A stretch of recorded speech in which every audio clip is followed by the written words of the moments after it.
You know, I've always been fascinated by those stories. You know, those stories that leave you with more questions than answers. Right. The ones that make you wonder if maybe, just maybe, there's more to the world than meets the eye. And you, our listener, you sent in some truly unsettling encounters, Yeah. experiences that left you questioning, a little shaken, maybe even a bit scared. So let's dive into those stories, shall we? It's interesting how these kinds of stories, they resonate with us on such a deep level. Yeah. We're wired for pattern recognition, for Yeah. trying to make sense of the world around us. Hmm. But when something defies logic, when it falls outside our neatly constructed understanding of how things work, it can be deeply unsettling. Absolutely. And that's what we're exploring today, those moments when the ordinary cracks open and something else peeks through. Like in this first story of the mysterious phone answer. This one's short, but oh, so creepy. Imagine this, you're out with friends, realize your phone's missing, and borrow another phone to call it. Someone answers with this gravelly laugh, then silence. You call back nothing. Later that night, defeated, you walk in your door, and there's your phone, right on your nightstand. Untouched. Wow. Yeah. It's the subtle shift from annoyance to genuine fear that's so effective here. One minute it's a lost phone, the next a chilling encounter with the unknown. And the detail about the phone reappearing, that adds a whole other layer of perplexing questions. Could it be a prank, Right. a bizarre glitch, Yeah. or something else entirely? What are your thoughts, listener? What explanations come to mind? Right. I mean, it's almost like the phone was returned deliberately, like a calling card from whoever or whatever answered that call. Yeah, Speaking of things that make you question reality, let's move on to the creepy bus ride. go. This one taps into that primal childhood fear of being alone and vulnerable. Picture this. You're waiting for the school bus, the only one at the stop, Hmm. and an empty bus pulls up. The driver insists you get on, but something just feels wrong. Oh, wow.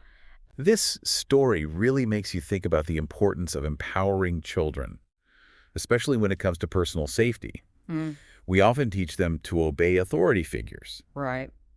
but how do we also equip them to recognize those subtle warning signs, Yeah. those gut feelings that something isn't right? It's a delicate balance, isn't it? It is. Teaching them to be both respectful and discerning. Absolutely. It's like that old saying, it's better to be safe than sorry. Right. And then thankfully, in this case, the storyteller listened to that inner voice and ultimately avoided a potentially dangerous situation. But the question remains, was this simply a well-intentioned bus driver misunderstanding the situation Hmm. or something more sinister? And that ambiguity, the lingering question of what if, and what can really haunt us. Yeah. It makes you think twice about those everyday encounters that could potentially take a darker turn. Okay, get ready for this next one because it takes unsettling to a whole new level. This story, The Terrifying Neighbor, is like something out of a psychological thriller. Imagine moving into a new apartment. Everything seems great except for your neighbor. There's something off about her. Her appearance, the way she talks, the cryptic messages she leaves on your door, it's all just a bit too much. What's fascinating here is how this story plays with our perceptions of normalcy. Yeah. When does eccentricity cross the line into something more troubling? The dead dog, the unsettling atmosphere of the apartment, the late-night visit. These details paint a picture of someone deeply disturbed, someone potentially dangerous. And it's that slow burn, that gradual escalation of unease that's so effective. It's not a jump scare, it's a creeping dread that seeps into every interaction, every encounter. It makes you question your own judgment, your own ability to discern friend from foe. What would you have done in that situation, listener? How do you balance concern for someone who's clearly struggling with the very real need to protect yourself? That's a tough one. It's a dilemma that many of us face, especially in urban environments where we're constantly interacting with strangers. Mhm. We want to be compassionate, but we also have to be vigilant. And this story highlights the fine line we walk between those two impulses. Okay, time for story. #2, the stalker on my mom's bike. Now, this one is a real roller coaster. It starts with a rock being thrown through an office window late at night. Seems random, right? But then the next day, the teller is riding her mom's bike and gets this eerie feeling of being watched, followed. Later, she discovers the bike is missing the same bike that was in the office parking lot the night the window was smashed. Oh, and the car door was left unlocked. Coincidence? I don't think so. This story is a masterclass in building suspense. It is. Those seemingly unrelated events, the broken window, the bike ride, the missing bike, the open car door, they slowly coalesce into a pattern that's impossible to ignore. It plays on our deepest fears of vulnerability, of being targeted by someone with unknown motives. And it's that feeling of being watched, that sense of unseen eyes on you, that really gets under your skin. It makes you wonder, was this a random act of vandalism that escalated, or was there something more deliberate, more sinister at play? And what about the car? Was that a careless mistake or a deliberate act to instill fear? It's chilling to think about. Definitely chilling. It is. It's that element of the unknown, the unanswered questions that can really stay with you. Yeah. It makes you question your own sense of security, your place in the world. Exactly. It's like those stories plant a seed of doubt, making you wonder if maybe we're not as safe and secure as we like to believe. Yeah, Okay, ready for a final story. I'm ready. This one is called The Haunted Payphone, and it takes place in a remote campground. Our listener is working the night shift, and there's this old payphone that rings every single night Oh, wow. at precisely 4:17 a.m. Nobody knows why, and most people avoid answering it. I could see why. Right. Yeah, This story taps into our fascination with liminal spaces and times. Mhm. The witching hour, the stroke of midnight, these hold a particular power in our collective imagination. definitely. And this specific time, 4:17 a.m., it's not quite the dead of night, but it's close enough to feel otherworldly unsettling. Yeah, like the veil is thin. Right. Like it's a time when the veil between worlds is thin, when something else might be able to reach through. And most nights, it's just silence on the other end. But then one night, our listener answers, and a voice whispers his name. Oh, no. He hangs up terrified and tries to trace the call.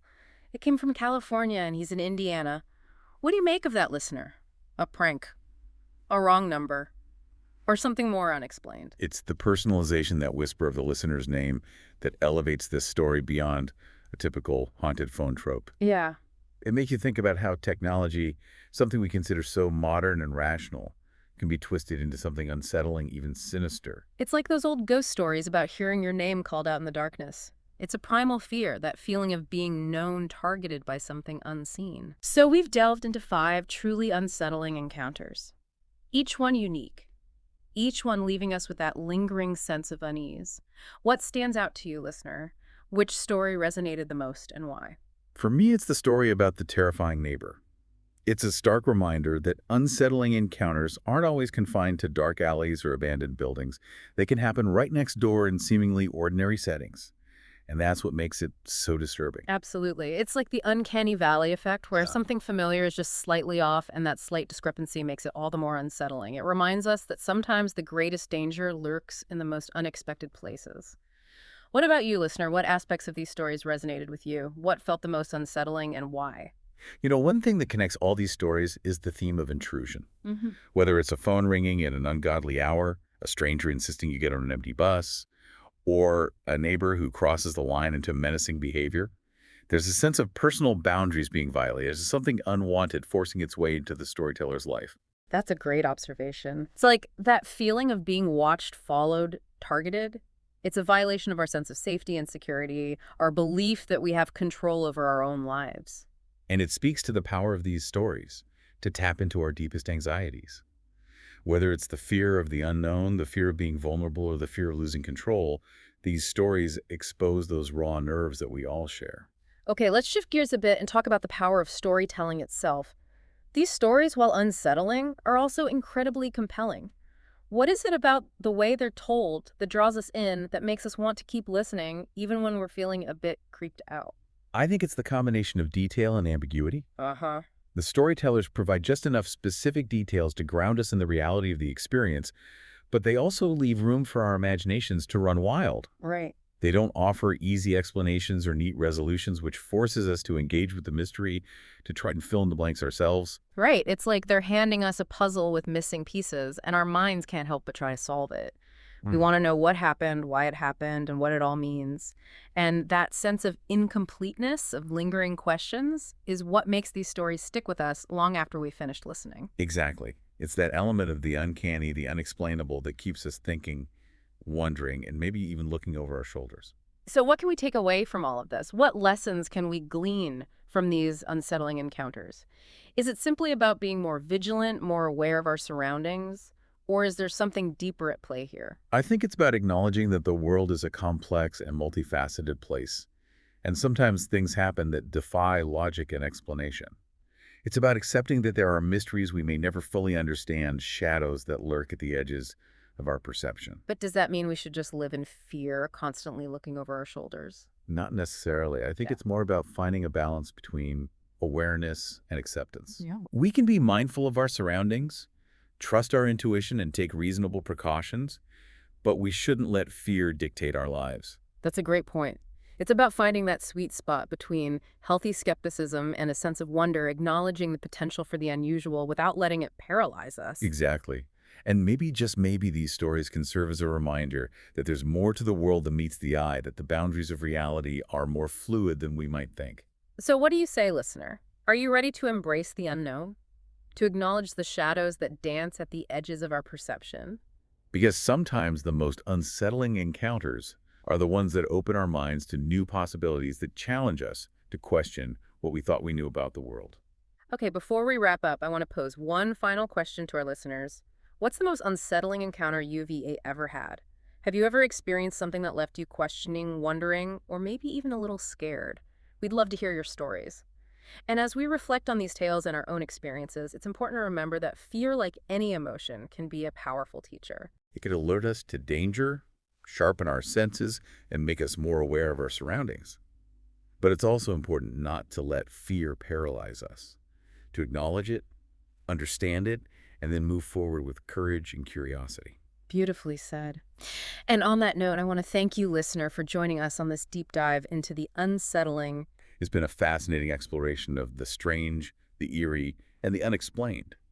And remember, the world is full of mysteries, both big and small. Keep exploring, keep questioning, and keep that sense of wonder alive. Until next time, stay curious.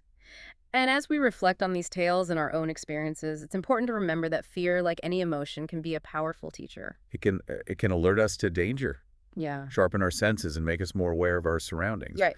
But it's also important not to let fear paralyze us, Right. to acknowledge it, understand it, and then move forward with courage and curiosity. Beautifully said. And on that note, I want to thank you, listener, for joining us on this deep dive into the unsettling. It's been a fascinating exploration It- of the strange, the eerie, and the unexplained. And remember, the world is full of mysteries, both big and small.